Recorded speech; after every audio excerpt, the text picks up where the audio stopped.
never so big here. July 28th, 2011. So this was Gold's Gym Flamingo. Probably the best gym that's ever was in Las Vegas. Huge. And I was probably close to 300 pounds here, probably 285. I miss those days of the crazy pumps, man. I mean, I'd do one set in the gym and I'd be pumped like this. I mean, this is a flex curl. You guys don't ever see this in the gym now. It doesn't even exist in a lot of gyms. This is a total throwback right here. But the crazy part is this is like 14 weeks, 16 weeks out from the show. Yeah, man, that was huge. So big. Yeah, it's crazy, man. I look back and see how big I was. Set after set. The funny thing is I always had trouble growing my arms in the beginning, where eventually I taped my arms at 22.5 inches, which is probably around this time, close to 23. And as you can see, still focused on the same weight. See, all the equipment's old here. 2, 3. I want to see how many reps, bro. 5, 6, 7, 8. No, I don't count reps usually, so there's 10. So 10 reps. So I lied, I always say 12, right? Oh, I'm going to do a drop set, a couple more reps, 1, 2. All right, so get that extra blood in there. It's funny, I used to do a lot of these single arm, but the double arm I always felt really good. Oh, this is triple drop, actually. I usually, no, you know what's so funny is I don't ever remember doing triple drop sets. But anything to really get that blood in there, man. It's like shoulder pads. Wearing shoulder pads in this video. But they had all the equipment there. I mean, I still tried to stick with as much free weights as possible. Yeah. So hammer curl is one of my favorite movements for, really trying to build the brachialis. So like that tie-in. I would focus. The weights look so little where they look so big now when I get in the mirror and do these today. Man, what it was like to be that big.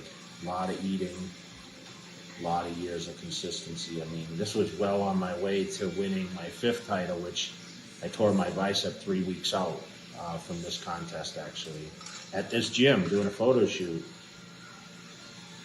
So, I mean, I was very confident rolling into it. I mean, I thought for sure I had this thing on lock. And then, of course, Phil Heath came in and won it from me, sometime later here, so. But I remember these days. I actually traveled like 25 minutes to this gym. Dennis Wolf used to train there. I mean, there was a lot of people. When everyone came to town, this is the gym everyone went to. I actually met Dwayne Johnson for the first time in this gym. The Rock. I met him the first time there. And I used to film a ton for YouTube, and back then, no one was monetizing YouTube. And all I cared about was just getting the content for the fans to be able to see.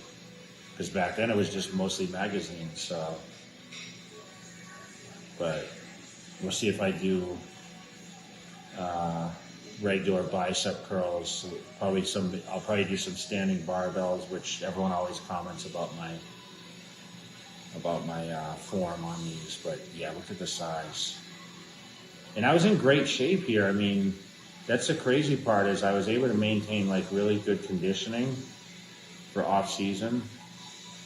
And I mean, I'd walk in the gym and do one set and be pumped up. That's the crazy part. You can see the fullness. I mean, I was on a crazy diet, eating 6-7 times a day here, probably 7 meals here. And just really feeling like, there was no stopping me at this point. I mean, a lot of heavy training, consistent day in, day out. I would stay home, I'd cut all my travel. So preacher curls, which I always like doing on the side. So if you notice the way I'm doing this on the bench, I'm hanging off a flat side instead of like the angled. This is actually straight down, so I'm actually getting the biceps you know, it's almost like you know, really getting that contraction on the biceps and throw the weights. Gotta throw the weights. Yeah, screaming, ooh. Get into it. Yeah. Man, the memories. Memories are always good.